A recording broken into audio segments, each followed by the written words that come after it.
there's a quote that I heard a couple weeks ago. It's that you are not a character in your story. You are the author. How you respond to it is your choice. And there are times where the best you can do is get out of bed that day. That's the best thing you can do. Then do that.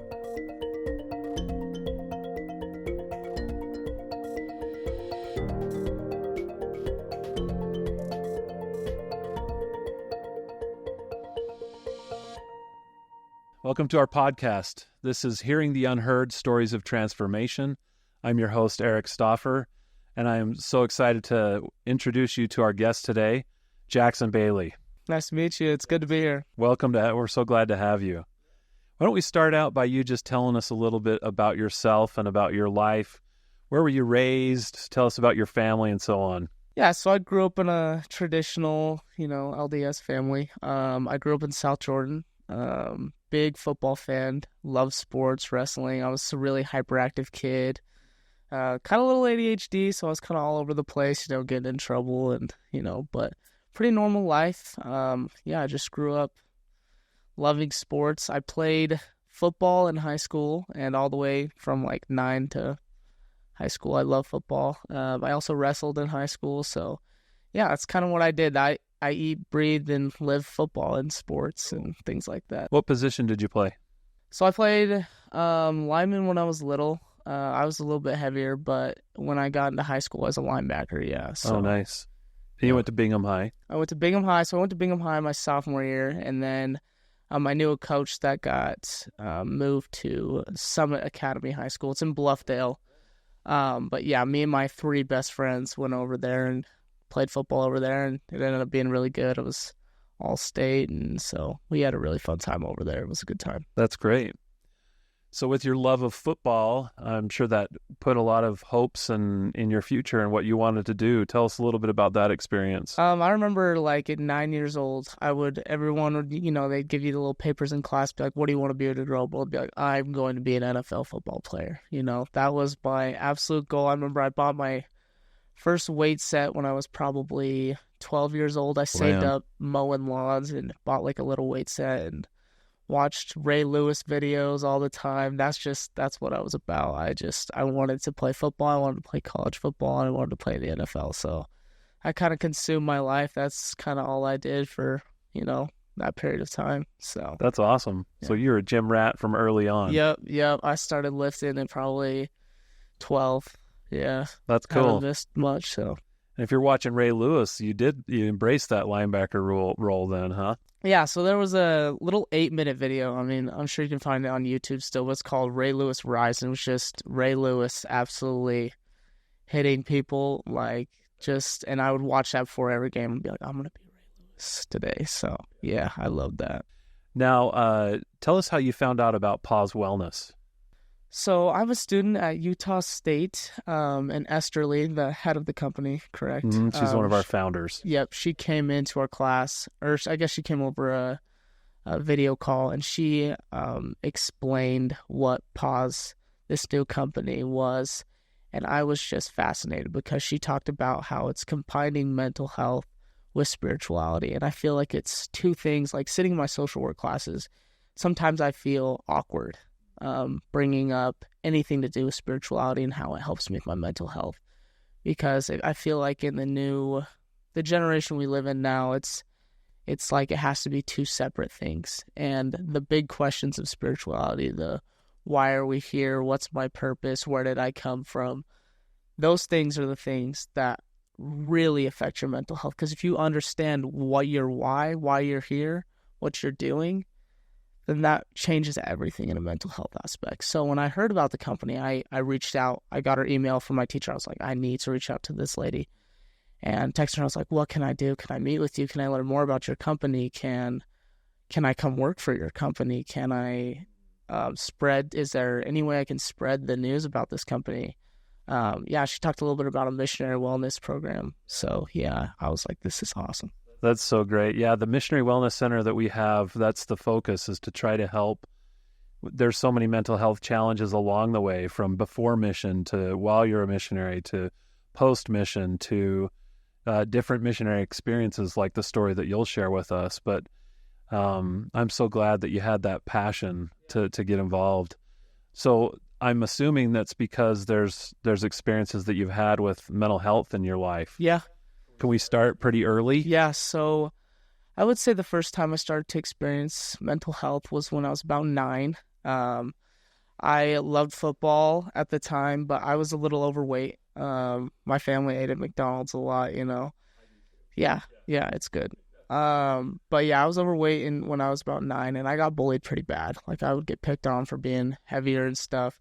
And I really took that stuff to heart. And I remember just days I would wake up, and it just felt like this dark cloud was over my head, and that I felt very uncomfortable, like, in my own skin. I remember I was always stretching my shirt out. I was always, you know, like, if there was ever a pool party, I'm not going to that. And so the first time I started experiencing it was pretty severe. I remember it hit me pretty good. And I remember one day I got bullied pretty bad at school.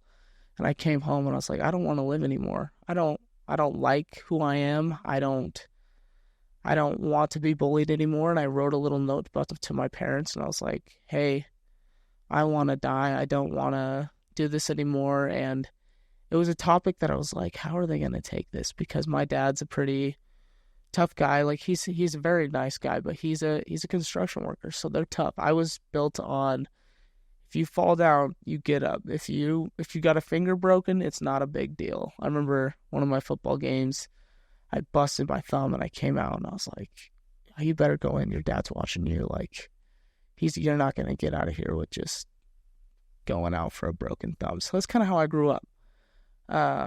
So I slipped the note under my parents' door, and I was like, I don't want to live anymore. And it wasn't, I mean, at 9 years old, you're not going to kill yourself.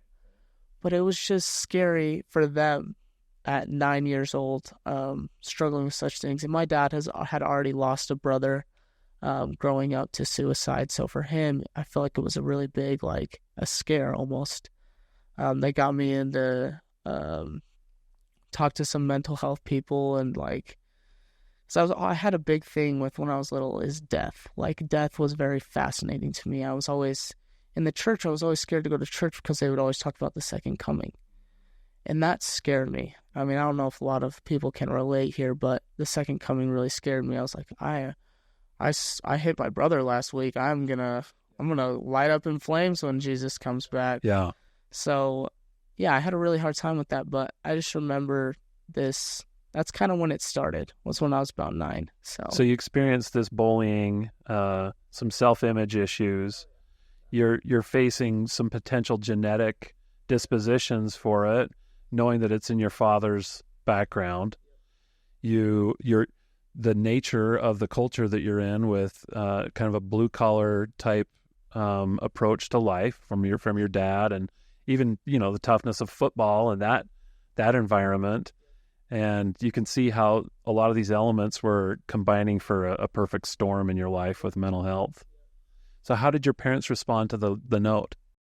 So they got the note, they came down to my room, and I remember my mom was just in tears because she had just seen kind of the stuff that had gone on with my father's family. I think it scared my dad. My dad is just, because he had already lost a brother. He's the one that found his brother after he committed suicide. I mean, my dad had been through a lot with that point in mental health. My grandma struggles with mental health a lot.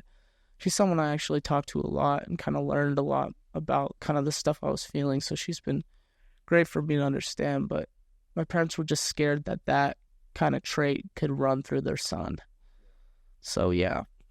So they were nervous. And did that, I know that's a long time ago, but even at the time when you could see their nerves and their sadness, did that impact you even more? Was it positive, negative? It did.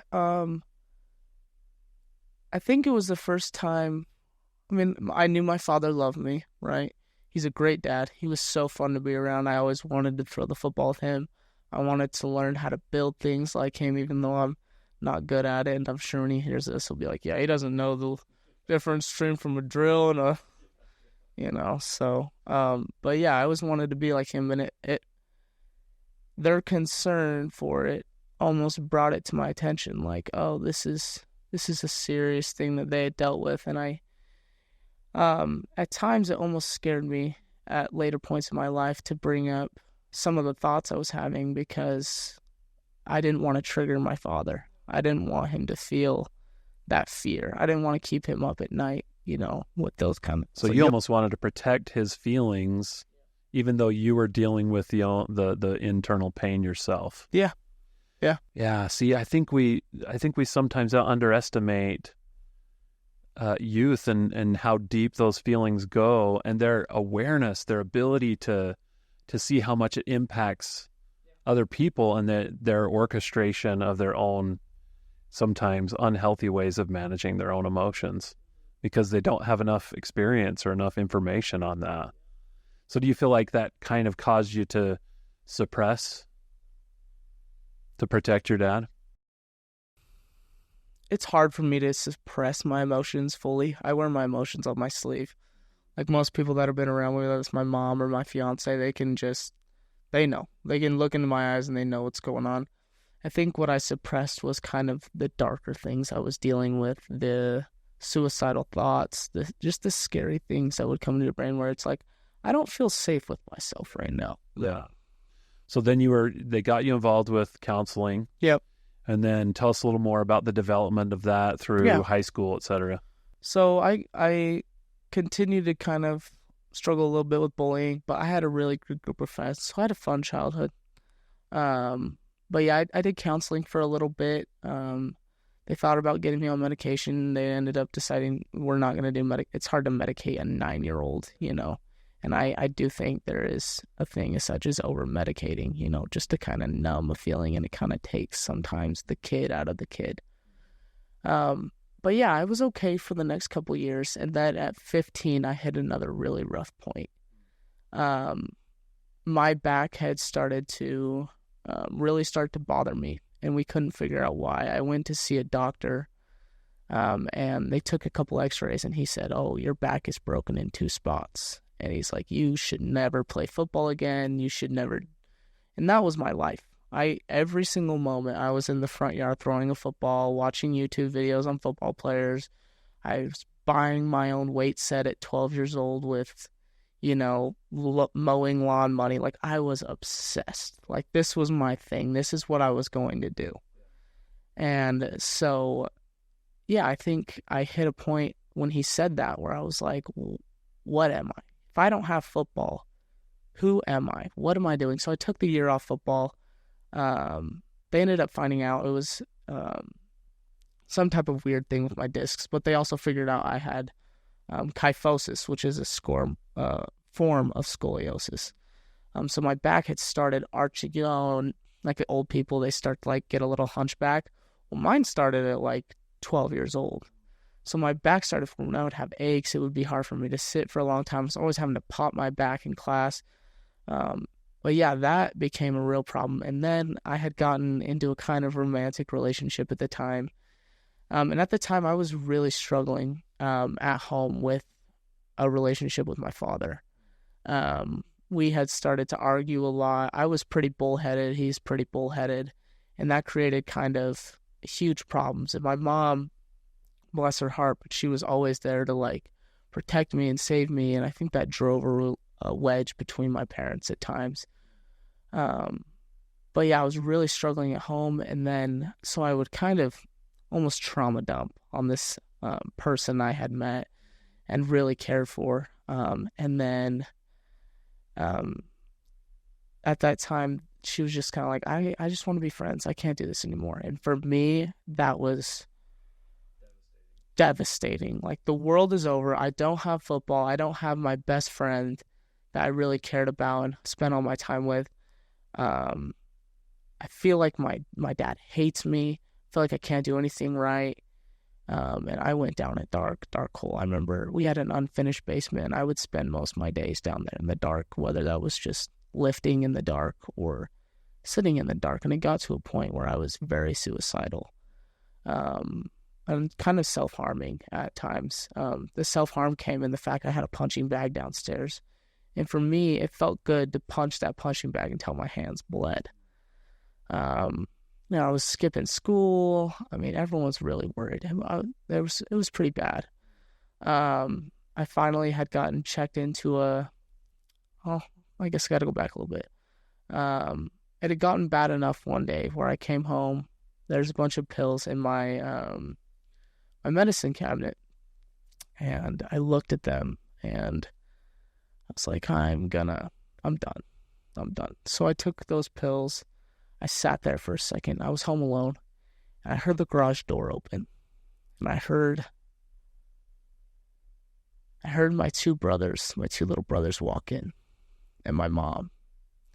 And for a split second, I was like, what are you doing? You are going to ruin their lives.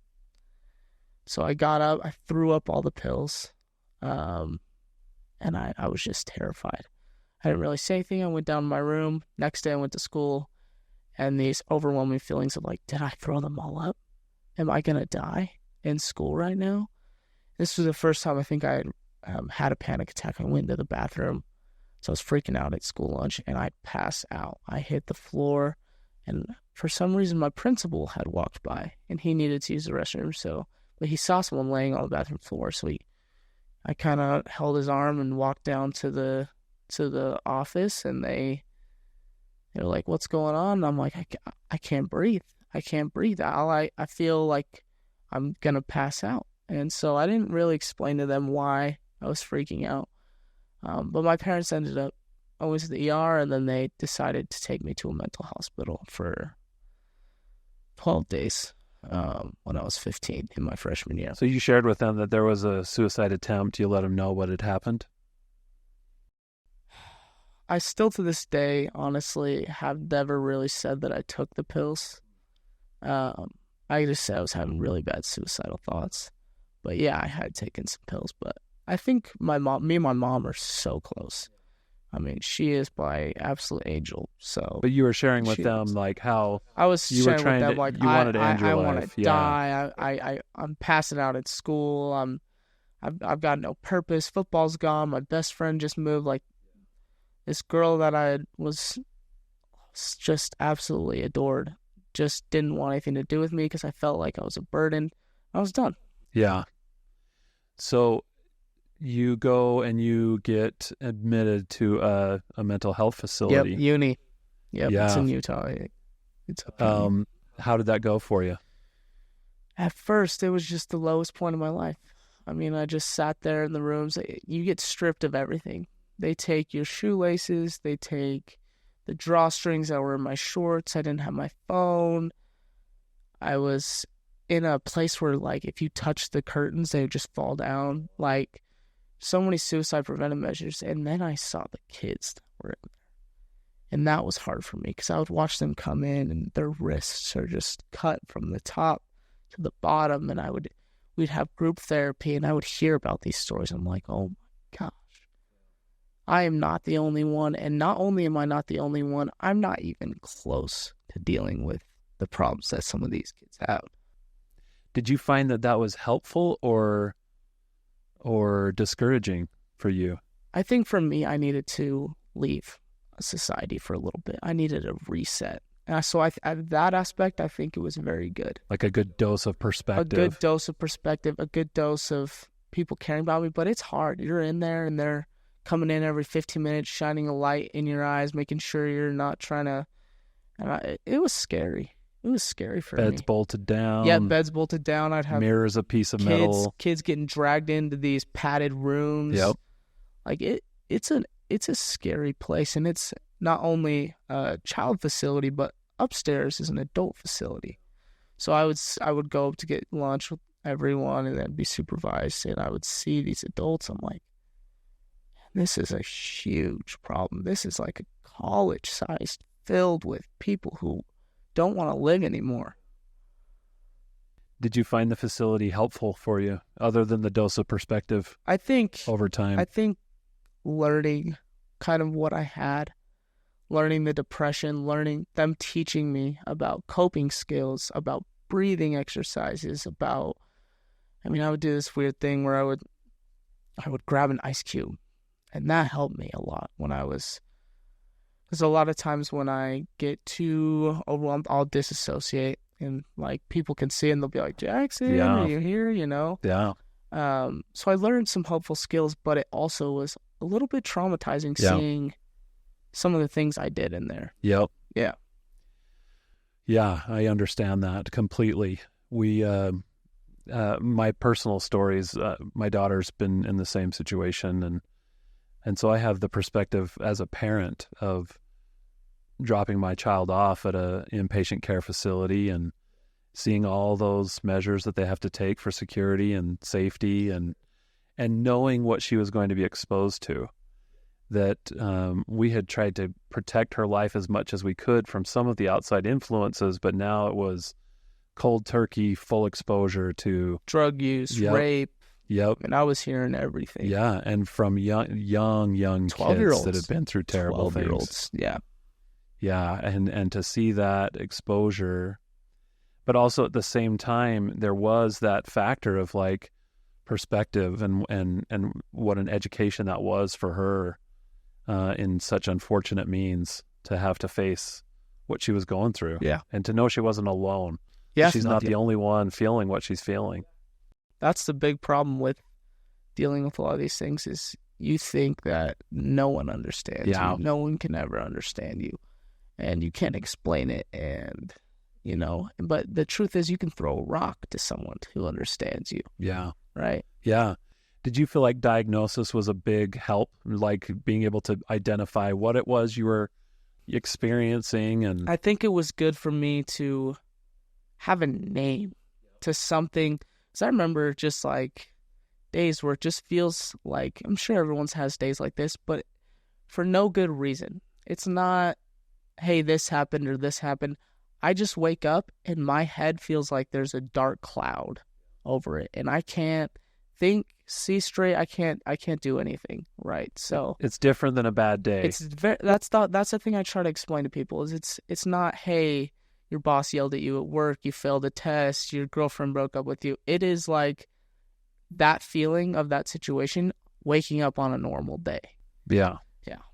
That's why cloud is such a good description of it, right? Yes. It's a haze that you can't seem to clear. Yeah, because you'll be like, let me go talk to people. Let me get outside in the sunshine. Let me go to therapy. And you're just like, what is wrong with me? Yeah.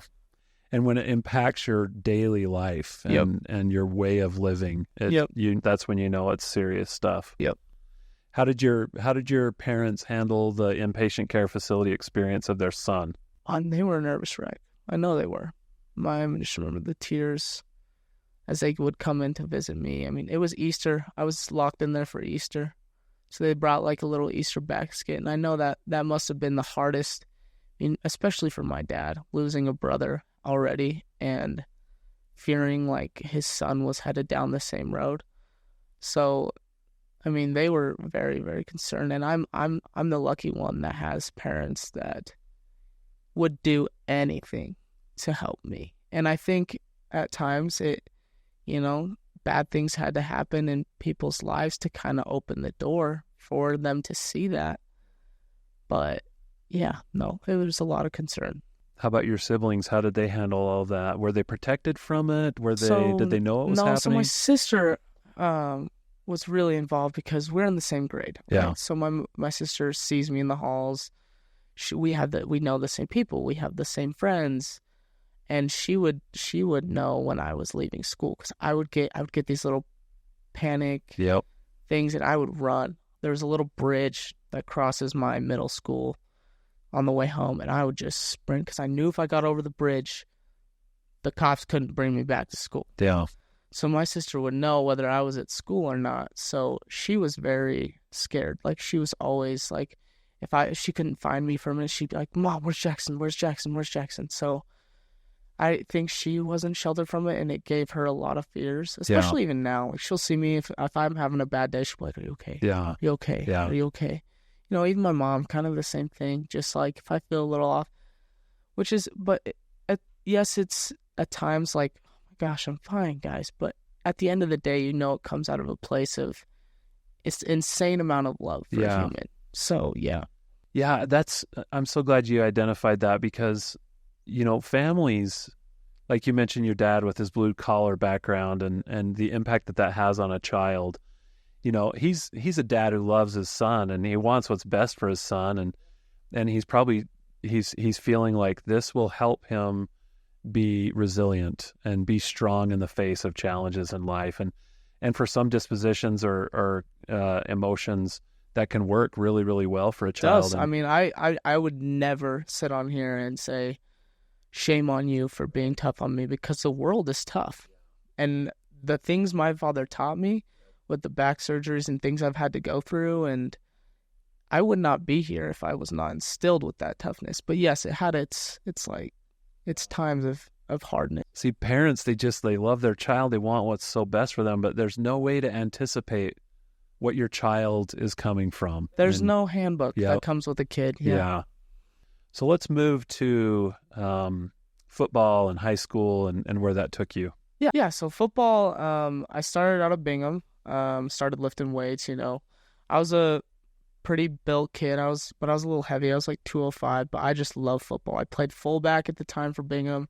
I started on the sophomore team, which felt like the biggest accomplishment ever, because if anyone knows Bingham, we had NFL scouts, college scouts in and out of there every day. We had just come off, 5, 6, 10 championships, and there's 60 kids on the team and 6 fullbacks. And to start on the team was huge for me. So, yeah, I started to, find an identity again. I think football was a safe place for me to kind of heal, to let out some of that frustration, the being able to just, this sounds terrible for people who don't have that, but just hit someone and not get in trouble for it. I felt like it was something I was good at. That was big for me. But then I transferred to Summit Academy with my best friends, Titan and Jackson. I love them to death. They're, I have the best time when we're with them, and they've helped me through some really challenging times. But yeah, we moved to Summit Academy. It's a smaller school, so they're like, oh, you 3 will be starting right away. And football went amazing. We all 3 were all state, and Jackson was a running back, and he broke the rushing record for the school. Titan was a receiver, and he broke the receiving record and touchdown record for the school. I played linebacker. We broke the tackle record for the school and won defensive MVP for 3A. So football just went amazing. Life just felt great. We were on the top of the world. So that's kind of how high school went for me. And that helped with identity when you lost so much. And that's who I was. Yeah. And I love that that's who I was. Yeah, that's so cool. So where did that football success take you? So I got done with football, and I had mentioned some problems with my back before with like kyphosis. It had gotten a lot worse my senior year. After every practice, my trainer would bring out those little kiddie pools, throw a couple bags of ice in it. I would have to lay in it just to move after practice. I remember just taking off my pads and just laying in the ice bath. So the pain started to get significantly worse. And this is at a time where I'm meeting with people who were trying to help me get into college athletics. Obviously, I'm not a big kid, but I had pretty good stats. So I had a couple D3 schools that I was trying to go to and offers and things like that. But I went to the doctors, and they're like, you need a full spinal fusion. For those who don't know what it is, it's you get 2 rods, 16 screws, and they fixed the hunchback. So they had to break my back, put it into place, and fuse it together. So this is not an easy surgery. This is an 8-hour long surgery. And after I knew my days of football were done. How did that impact your psyche? It was terrible. I love Jackson and Titan with all my heart, but they went on to go play at the college together that I wanted to go play at. So they still got to be with each other and go play football and live out their dreams. And I was stuck in a hospital bed. And not only did I have the surgery, the complications from the surgery with hardware that was infected that got put in that made me have 6 more surgeries trying to clean out the infection that had almost killed me from.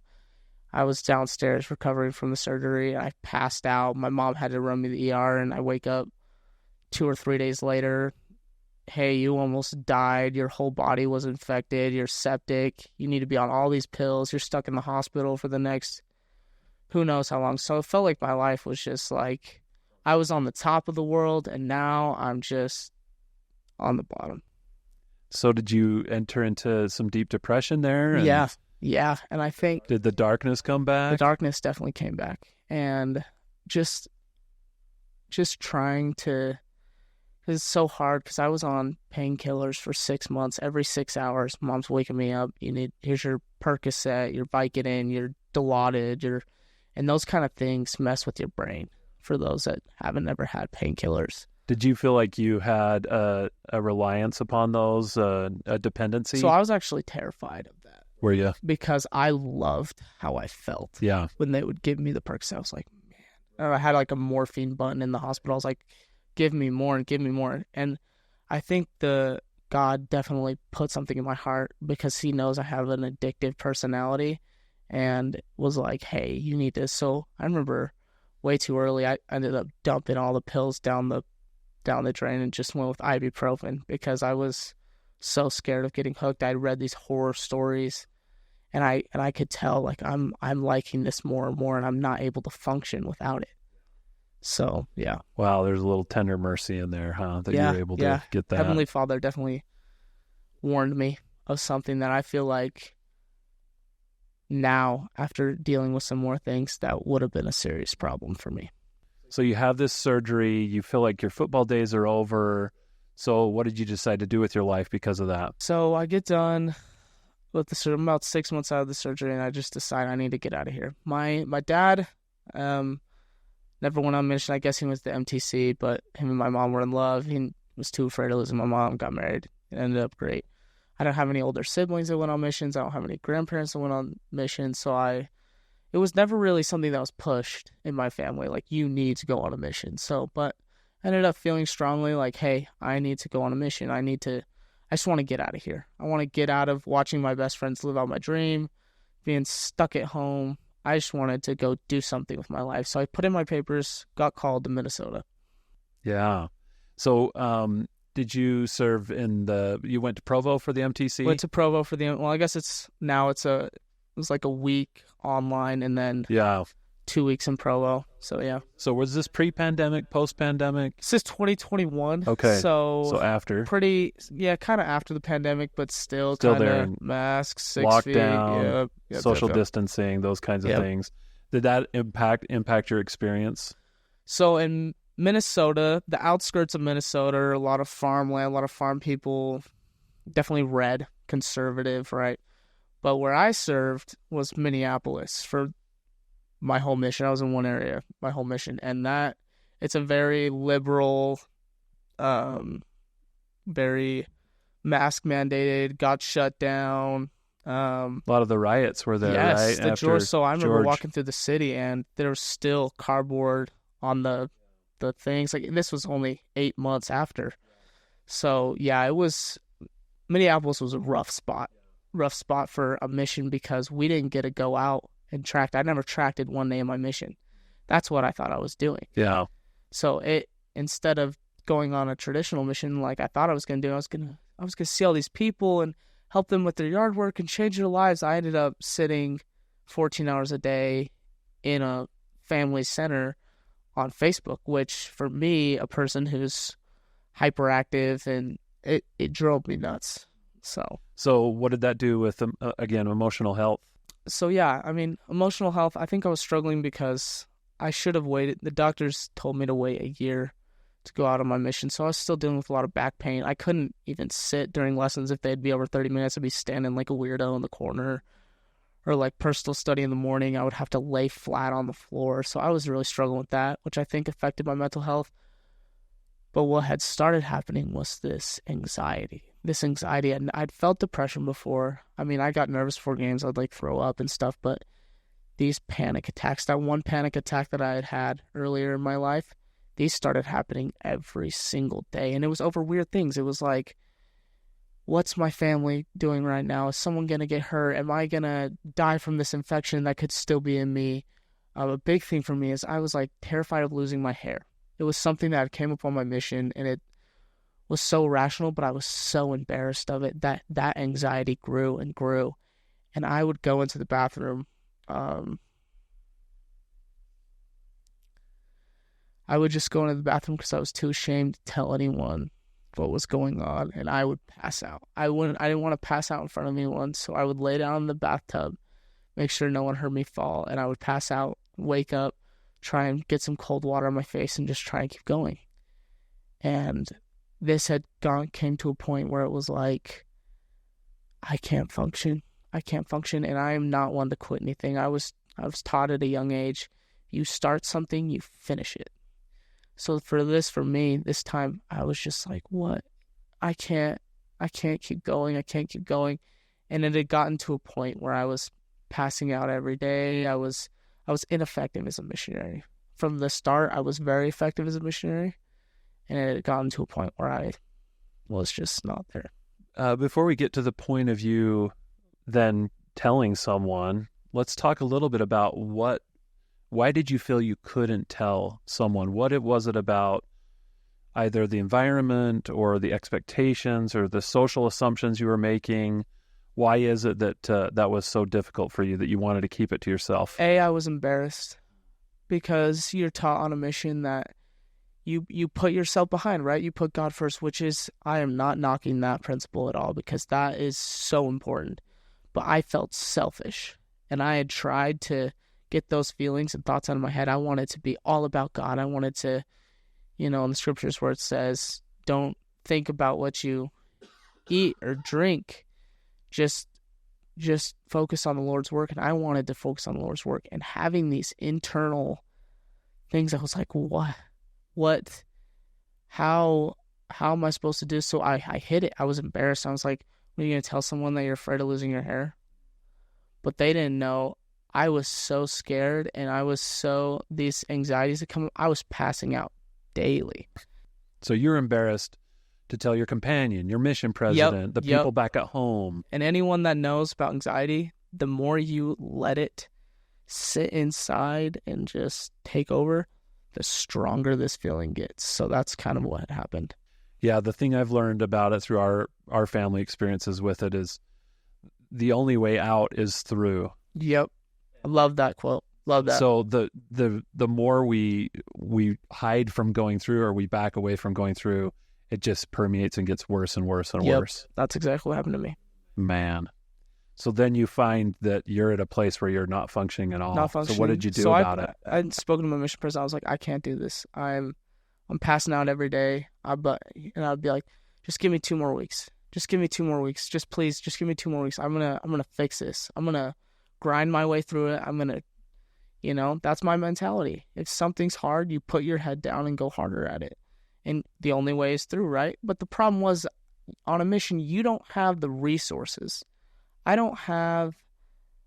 guess they had like a counselor on staff, but I had spoken with her or him, and it was just like, just forget about yourself. And I'm like, you don't understand. That's all I want to do.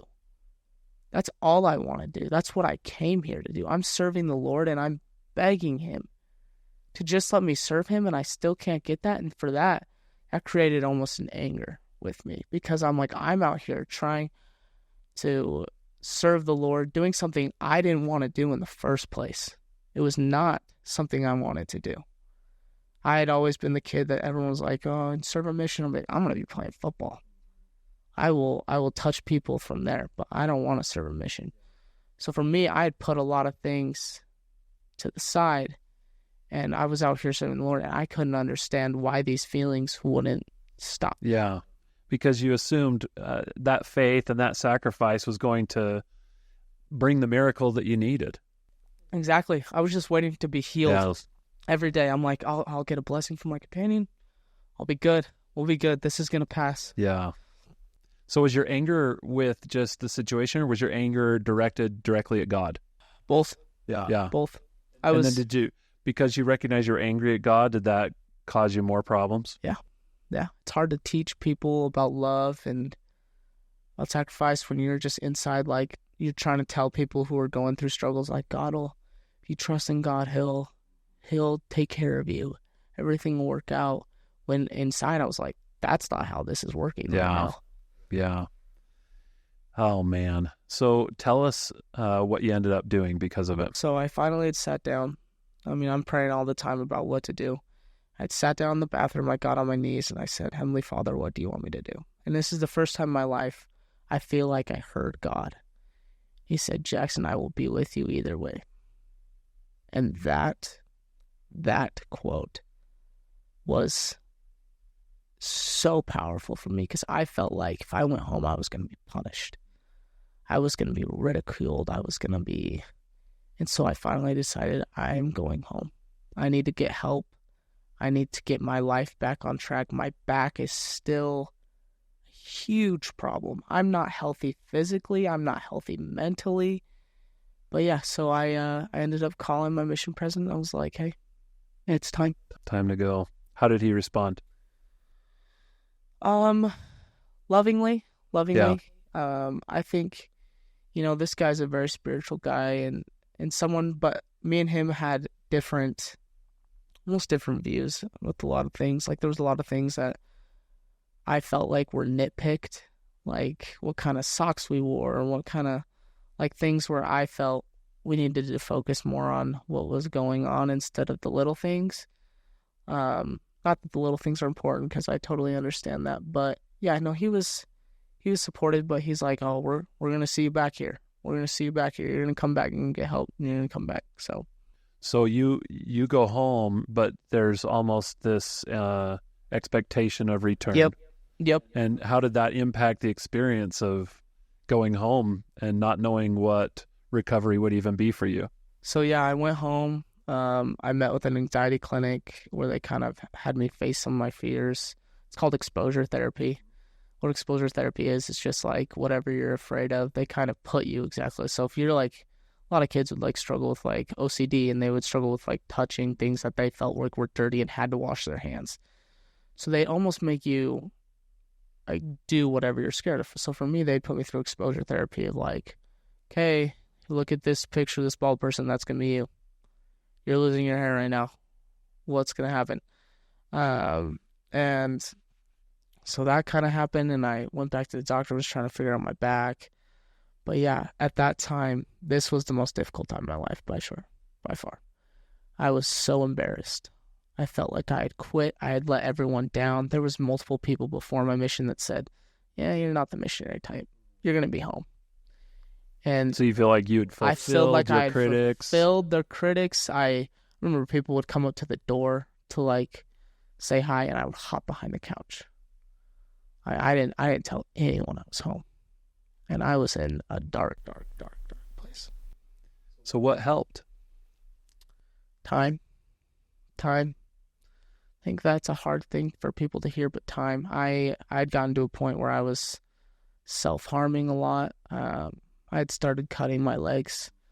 I would drink bottles of NyQuil just to numb the pain of coming home, and this is all like a year and a half ago, but time, friends, family, like, because there's nothing you're going to say to me that's going to make me come out of this, but their love,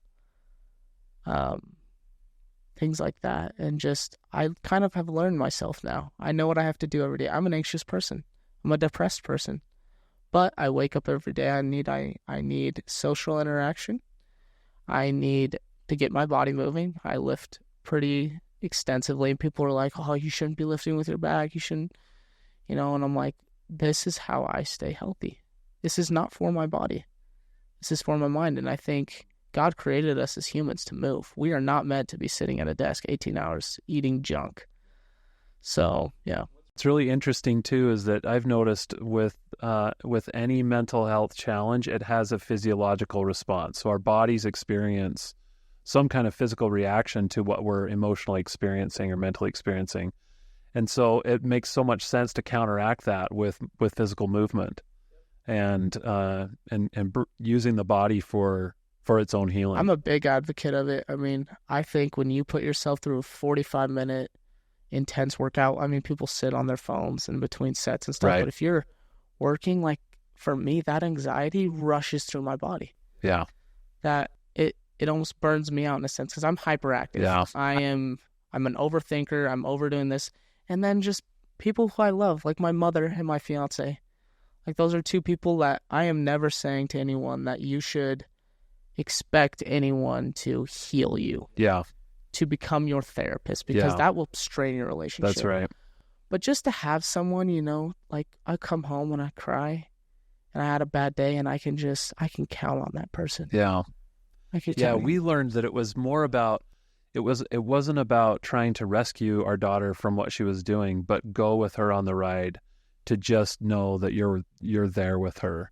Yep. That she knew that was a comfort to her. Yep. That, hey, because it's like the opposite. If I show her I'm worried, then she's going to think that she needs to be worried. Yep. And so, yeah, and I think just having people like my best friend Jackson, I remember coming home from my mission, and I didn't want to be alone. He knew I was depressed. He knew I was not okay. I was cutting. I was doing all these things, but he would sit on me with the couch. I didn't need him to say anything. I didn't need him to do anything, but he was right there. Right there. Oh, that's so great. So, Jackson, tell us about just kind of summarize how your faith and your relationship with God has impacted this journey with you. Yeah, so I think anyone that knows who's gone through spiritual growth, it's not a straight elevator, right? I'm not an elevator. What is it called? Escalator? It's not like that. It's a roller coaster. It is a freaking roller coaster. And my relationship with God at times has been terrible. But at the back of my mind, at the end of the day, what I had to learn was God is a father first. A father. He wants to know our struggles, our challenges, our things. And I think there's a society in our culture where, in the LDS culture, where you feel like you'll never be enough. You'll never be able to live up to all of your covenants in a perfect way. But that is, Jesus Christ, to anyone that's struggling with their relationship with God, go watch a video of Jesus Christ on the cross. Just go watch that.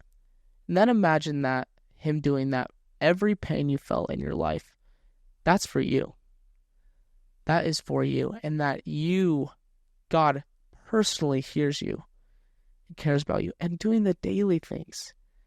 It's like if you are a big weightlifter and you lifted weights for a really long time, you can bench 400 pounds and then you just stop for a year lifting weights. What happens? All of that goes away. And our relationship with God is the same. If we don't read our scriptures, if we don't go to church, if we don't do these things, and I know there's times where it's like, I don't feel worthy to be here. I don't feel like I'm enough. But those daily things, that is what grows us closer to Heavenly Father. And I think if you ask anyone that's struggling with the church or, this isn't everyone, but it's like, how often are you talking to Heavenly Father like a father?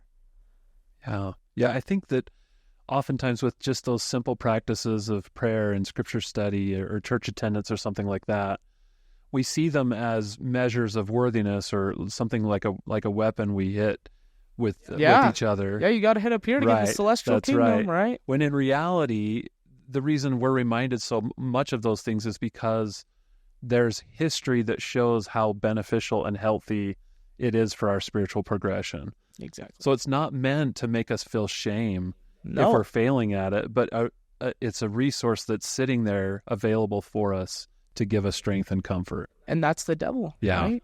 Everyone that's taught the feeling of, I will never be enough. I have sinned too much. I have done this thing, and God will never love me. That is a person who knows what to attack, right? And those are all lies. And that's the hard thing for us to remember when we're believing those lies. Yep. Oh, that's and it feels fantastic. Real. It feels very real. But yeah. Well, I love that you're honest and open about how that has not been, a perfect path. It is a great roller coaster, isn't it? It's wonderful. That's life. I think that's a great illustration of what the covenant path is. It's not meant to be without flaw, without challenge.